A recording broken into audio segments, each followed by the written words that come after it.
ایک کا نام تھا غالباً رحاب. یہ 3 بہرحال تیسرے کا نام میرے ذہن میں نہیں آ رہا. 3 افراد, ایک کاہن تھا, جادوگر تھا, اور 2 بتوں کے رکھوالے تھے. ان کا تو یعنی پیٹ پرستی ختم ہو جانی تھی. اگر وہ مان جاتے تو وہ نہیں مانے. اس کے ساتھ پھر اور قوم کو بھی انہوں نے گمراہ کیا.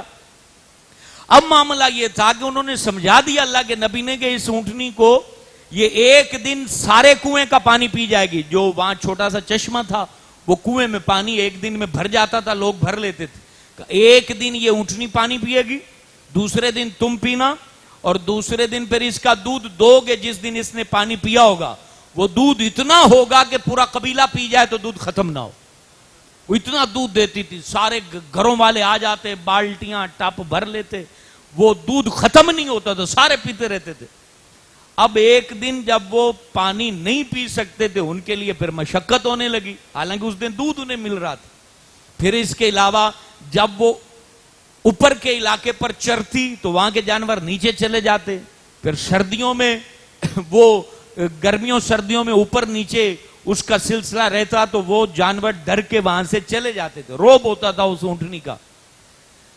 ایک عورت تھی ان کی قوم میں جس کی لڑکیاں خوبصورت تھیں اور وہ کافرہ تھی. اس نے یہ لوگوں میں بات ڈالی کہ جو اس اونٹنی کو مارے گا اس کو میں اپنی بیٹی کا رشتہ دوں گی. تو قدار شخص کا نام تھا, قدار بن سلف. وہ چھوٹے قد کا تھا اور آنکھیں اس کی بھوری سی تھی, عجیب و غریب تھا. اس نے اور اس کے ساتھ ایک اور شخص, یہ 2 افراد عورت کی خواہش میں. یہ عورت اتنی خطرناک چیز ہے, قسمت سنوار بھی دیتی ہے بگاڑ بھی دیتی. میاں ہے یہ عورت. آپ دکاندار ہیں, ذرا اپنے ایمان کو بچا کے رکھا کریں. موبائل فون بچوں کو لے کے دیتے ہو تو ان کو بچا کے رکھیں. پتا ادو لگتا ہے جدو دو میں نس جاندے مڑ تسی بھج دے جے. پہلے بچا کے رکھو. اللہ میرے بچوں کی بھی حفاظت کرے, اللہ آپ کے بچوں کی بھی حفاظت کرے, اور اللہ سے دعا بھی کیا کریں کہ یا اللہ ہمارے بچوں پر رحم کر. اور سب سے بڑا فتنہ عورت ہے. یہ ہوتی 4 دن کی چاندنی ہے, اور وہ 4 دن کی چاندنی چلی جاتی ہے, گٹے گوڈیاں چو پیڑ نکل دی ہے تو مڑ سارے کرتوت یاد آندے. تو پہلے ہی سمجھ جاؤ جو اللہ نے نکاح کے ذریعے تمہیں عطا کی ہے اس پہ گزارا کرو.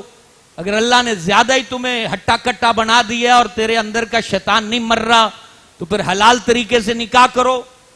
یاریاں کیوں لگاتے ہو اور ان جگہوں پر کیوں جاتے ہو جہاں پر ایمان بھی بکتا ہے, جہاں روحانیت بھی جاتی ہے, جہاں مال بھی ضائع ہوتا ہے. طوائفوں کے اوپر پیسے کیوں بندہ اڑاتا ہے؟ اگر تجھے ہمت ہے تو پھر نکاح کر, شادی کر. بتا اپنے گھر میں بیوی کو بھی بتا, ماں باپ کو بھی بتا میری شادی کرو. حرام طریقے سے زندگیاں کیوں گزارتے ہو؟ بھئی شادی کرو تو حقوق پورے کرو. شادیاں کر لیتے ہیں, دوسری کر لی تو پہلی جو ہے نا وہ لٹکی ہوئی ہے کنویں میں, تیسری کر لی تو پہلے دونوں کو چھوڑ دیا. برابر رکھو. اللہ کے نبی نے کہا جس نے 2 3 4 شادیاں کی اور ایک کا بھی حق ادا نہ کیا تو اللہ اس کے آدھے جسم پہ فالج گرا دے گا, فالج گرا دے گا. اور پھر یہ شادیاں بھی کرنی ہے تو اپنے ماں باپ سے ذرا مل جل کے کرو, ورنہ ایک ہی سائڈ رہ جاندی, یا ماں پیو رہندا یا بیوی رہندی. تو پھر ایک طریقے سے چلو, سیدھے چلو, ٹھیک چلو. یہ وہ باتیں ممبر پہ بولتے ہوئے لوگ ڈرتے ہیں, لیکن یہ بات بتانا بہت ضروری ہے. زمانے کی ضرورت ہے. 12ویں جماعت میں پڑھے ہوتے ہیں, 4 لڑکیوں سے تعلق ہوتے ہیں, بھاگ جاتے ہیں, اور بعد میں ماں باپ ڈھونڈتا رہتا ہے. پھر تھانوں میں کیس, ادھر کیس ادھر کیس. پڑھنے ماں باپ نے بھیجا ہے تو پڑھائی کرو. کاروبار کر رہے ہو تو بندہ بن کے کاروبار کرو. پیچھے کمپنیوں کو پیسے دینے ہیں اور ادھر عورتوں کو مفت سامان دیے جا رہے ہیں اور اپنی ہوسیں پوری کر رہے ہیں. تو پھر بعد میں سر جھکا کے طبیعت خراب, بلڈ پریشر کا مریض, ڈپریشن, اور یہ ہو گیا وہ ہو گیا. تو پہلے سیدھی راہ پہ پیر رکھتے. کیوں گئے جنگل میں, کیوں گئے دلدل میں, کیوں گئے پٹھی راہ پہ کیوں چلے؟ اس لیے راستہ وہی اچھا جس راستے پہ محمد پاک ہمیں کھڑا کر کے گئے. راستہ وہی اچھا, وہی اچھا, اسی کے اندر نور, اسی میں روحانیت. تو حضرت صالح نے اپنی قوم کو بڑا سمجھایا